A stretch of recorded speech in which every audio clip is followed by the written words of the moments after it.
some forever, not for better, and some have gone.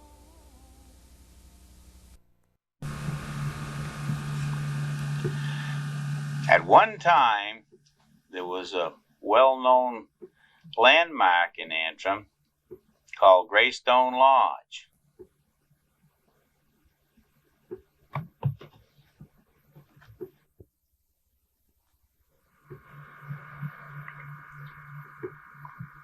This is a road that's leading up to the Greystone Lodge from the Antrim end. And the picture that you're looking at right now is almost at the top of the hill. For more information and a little bit of history on the lodge, we'll chat with Hank Cutter.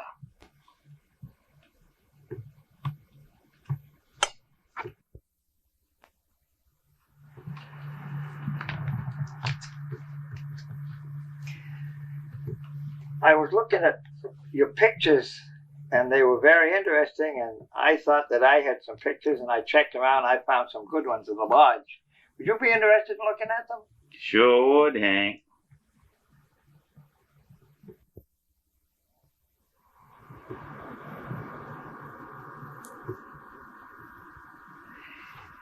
You are now looking at the old Greystone Lodge that is on the top of Nahar Hill. This was built in 1910 by a Mr. Alfred Hazard. There was a company known as the Birch Farms Company from New York. They had been interested in building some kind of an inn in the town of Antrim for quite some time.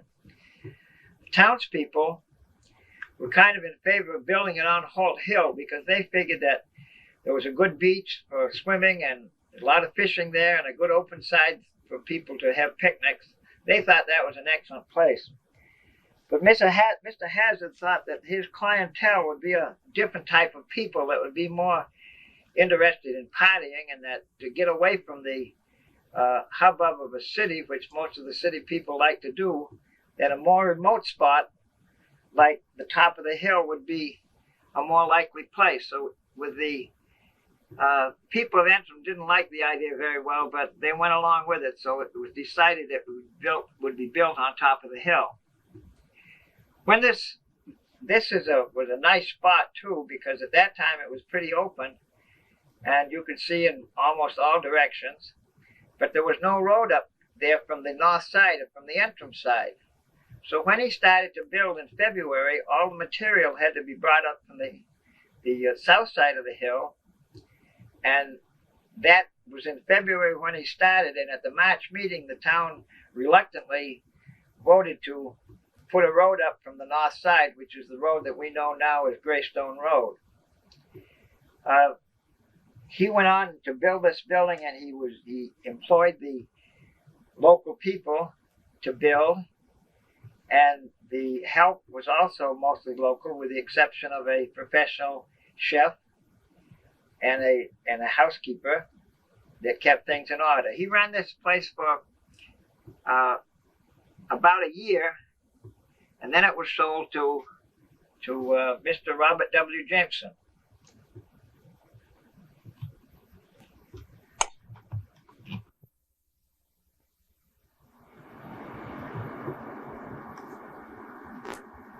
What you are looking at now is the backside of the Greystone Lodge.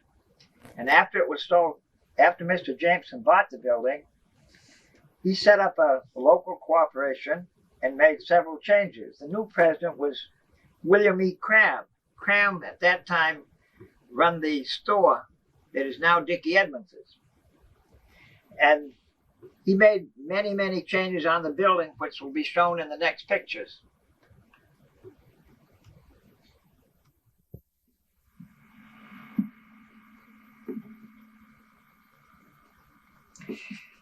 There are many changes made in the lodge, not basic changes, but new buildings were added. Originally, there was only 20 rooms, and Mr. Jameson added in the picture you're looking at, you'll see a wing that extends out on the north side of the building, and I would assume that that wing and another wing that was on the east side of the building, which I will show you in the next picture, probably brought the capacity up to nearly probably 35 rooms.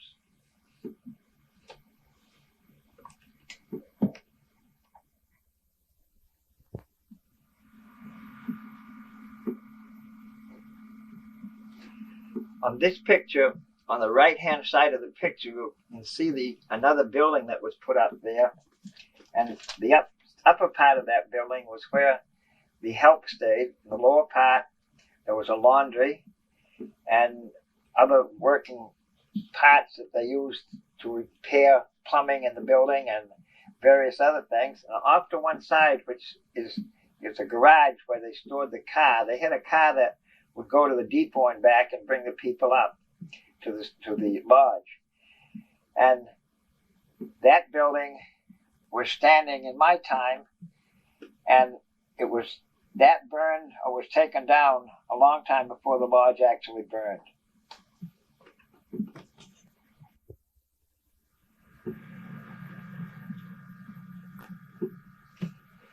Down back of the main lodge was the building that you see in this picture, was the manager's house. This is a neat little stone building with a nice fireplace inside. It was a real nice building. And on the morning of February 6, 1970, the interior of this place was burned. John Grant lived in the building at the time.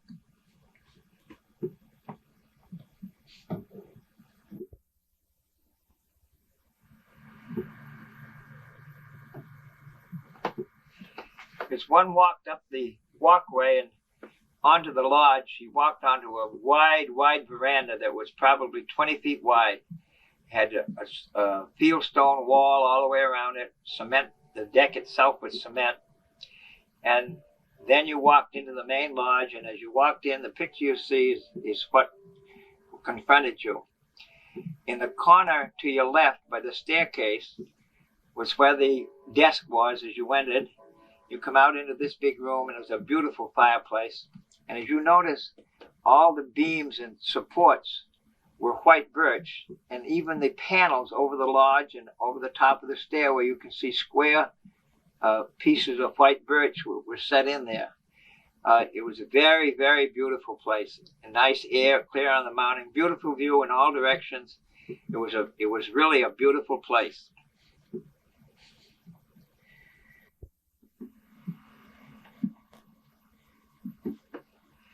What you're looking at now is the dining room. It was a large dining room, very spacious, and they served very richly meals in the place. They had roast duckling and the things like that. It was really, really an up-to-date building. One thing that always amazed me was the fact that way down on the flat where the new housing development is on Pleasant Street, there was a pump that pumped the water up to the inn. That water was used for the washing the sheets and the laundries, but the water that they drank was in a big driven well. It wasn't a submersible pump. It was an old type reciprocating pump, which was really a unique item at that time.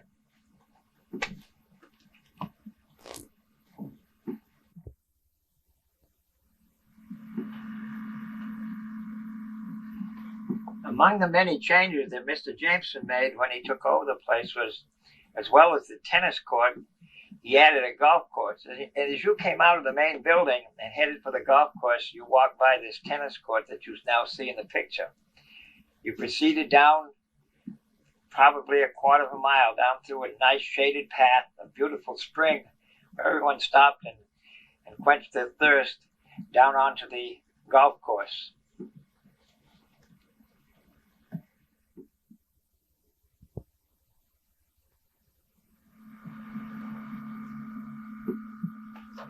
This picture you're looking at now is the golf course that was built by Mr. Jameson. And at this stage of the picture, things were pretty rough, but later on it was cleaned up to a very beautiful 9-hole golf course.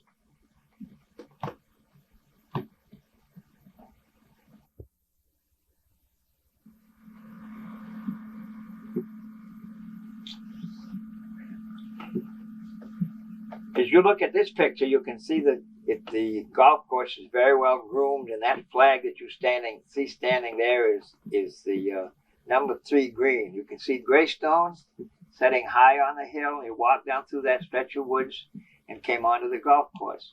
Just as you come onto the golf course, as I tell you this, I caddied on this golf course after the building was still there, but it wasn't being used by the people from the inn. It was used exclusively by Mr. Jameson and his friends. But as you walked onto the lower end of the golf course, there was a little building there, and the name on the top of the building was Little Wanderer's Retreat. And you started there with tee number 1. You played the 9 holes, and the 9th green was right back in that same area, so that the people that were living at the lodge could have come down and ended up back at that point. Something that always seemed unique to me as I got older, at the side of each tee was a little box that was probably a foot long and 10 inches high, and it had a cover on it, and the hole number was marked on it, and it was filled with soft sand. And you didn't have a wooden tee then. You had a little rubber cup, and you'd take and fill a little rubber cup with the sand and press it tightly in the sand, lay it on the tee, lift that carefully off and set your ball on it, and that was what you used as your tee. That always seemed, since I have been more familiar with golf, that seemed like a unique way of doing it. I remember when I first went up there, in an old building there, I found a few clubs, and I didn't have any ball to play with, but I made one out of a piece of wood. And after driving it a couple of times and looking for it in the brush, I found a couple of golf balls. But the clubs that I found were familiar with you golfers. One was a niblick, another was a mashie, and they were weird names like that as far as I was concerned about golf. This golf course was Mr. Jameson and Mr. Pierce used to play on it a lot, and all their friends. The inn ceased to be an inn, I would think, sometime in the 30s, the late 30s. And it changed hands. I guess several people tried to operate as an inn, but it was not successful.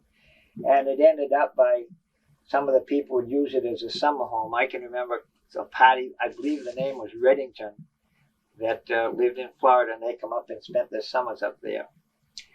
So the old landmark ceases to exist now, because on a very hot, windy day in November 7th of 1970, it burned.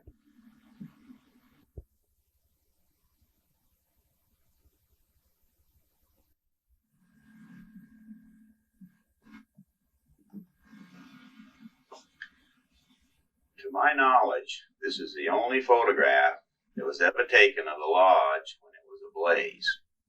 And there is a story behind this photograph. It seems as though there was a Hawthorne College student there in Antrim that was on his way to take a picture of the lodge because his folks had spent their honeymoon there several years ago. And when he reached the top of the hill, this is what he saw.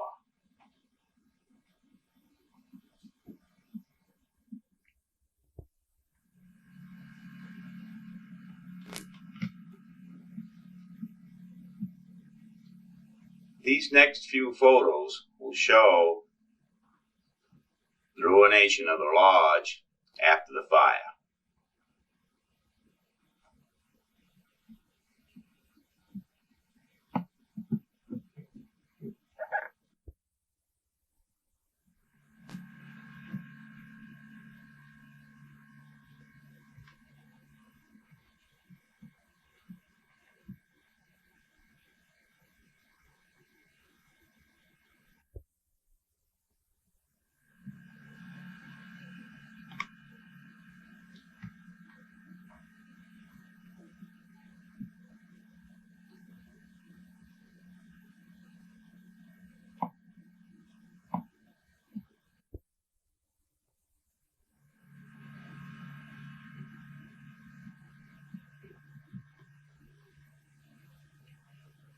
These photographs were taken by Bob Flanders of Antrim, New Hampshire.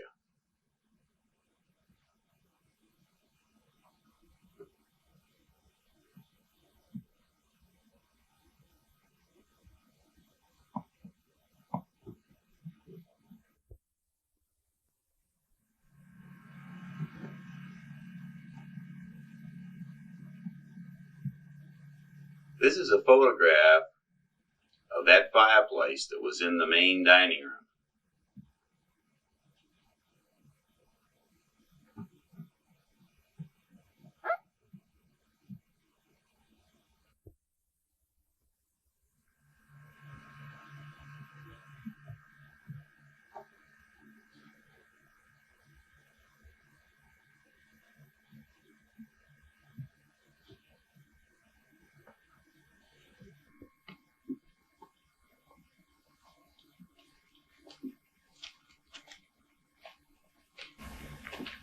Hi, my name is Gary Cutter, and I'm the fellow that's putting this video together.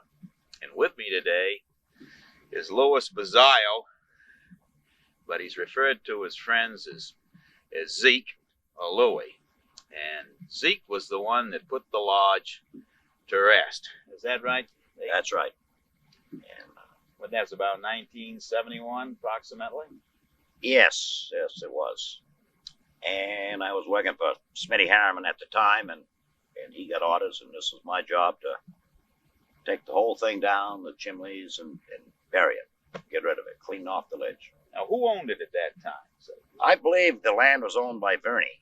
He bought the whole thing, and he wanted the remains of this lodge all cleared. He didn't want no remains up here. And that was my job, was to take the tanks, the pipes, the fireplaces, all the rock foundations, timbers, and get rid of them, which I did. Okay, Zeke, well, before we get into that, I want to thank Bob Flanders and his wife Alice May for loaning us the pictures to put this video together. So I'll move it back to that camera, Zeke, and let you go to work once again. Let your mind kind of wander back to 1971. How's that whole Sounds good. Sounds good.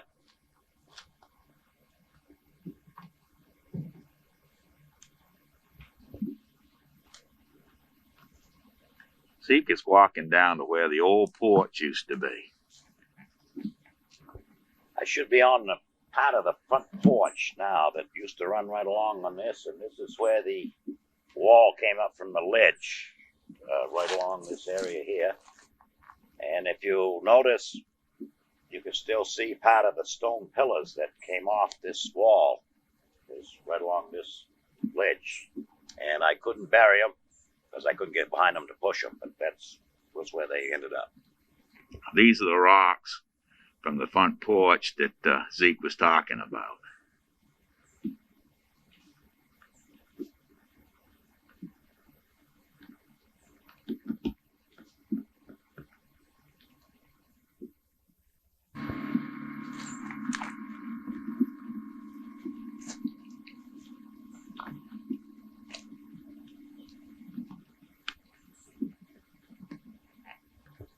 Right here was the huge fireplace. I'm standing about where it was, which is a two-sided fireplace. He did the main kitchen part of the lodge. Had a huge chimney on it, all built out of fieldstone. And I took that huge fireplace, which is one of many, and took the whole thing that way and got rid of it.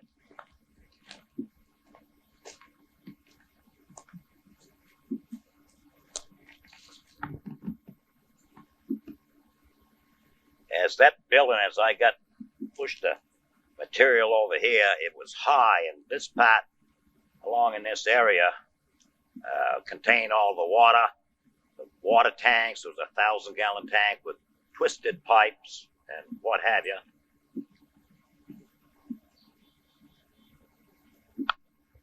And then right down here at the other end, when I started, there was an existing road there, and they must have buried ashes there for I don't know how long, but they was pretty deep, probably 6 to 8 feet of ashes. And in this ashes that I dug up, I found silverware, kettles, broken pottery, dishes, what have you, pieces. And I used that ashes and pushed them off both ways so I could push all the rocks and the tanks, the metal, down into this area and use the ashes to cover them up. And this is all fill left over from the main lodge, rocks, foundation, everything. And that was where I buried it. And that's what they wanted. Well, Thanks an awful lot, Zeke. No problem.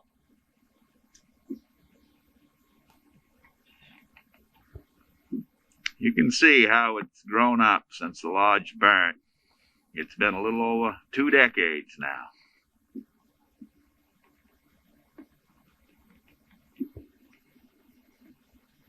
This is what the manager's house looks like today, after the fire.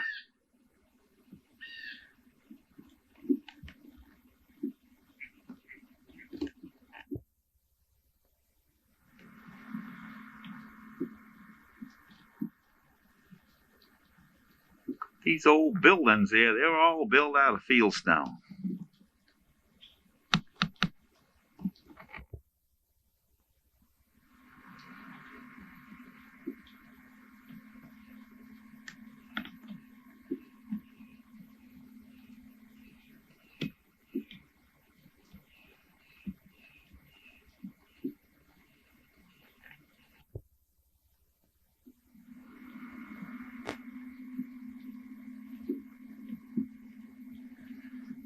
Well, this video will give you a little brief walk into yesteryear, and I hope you enjoyed it.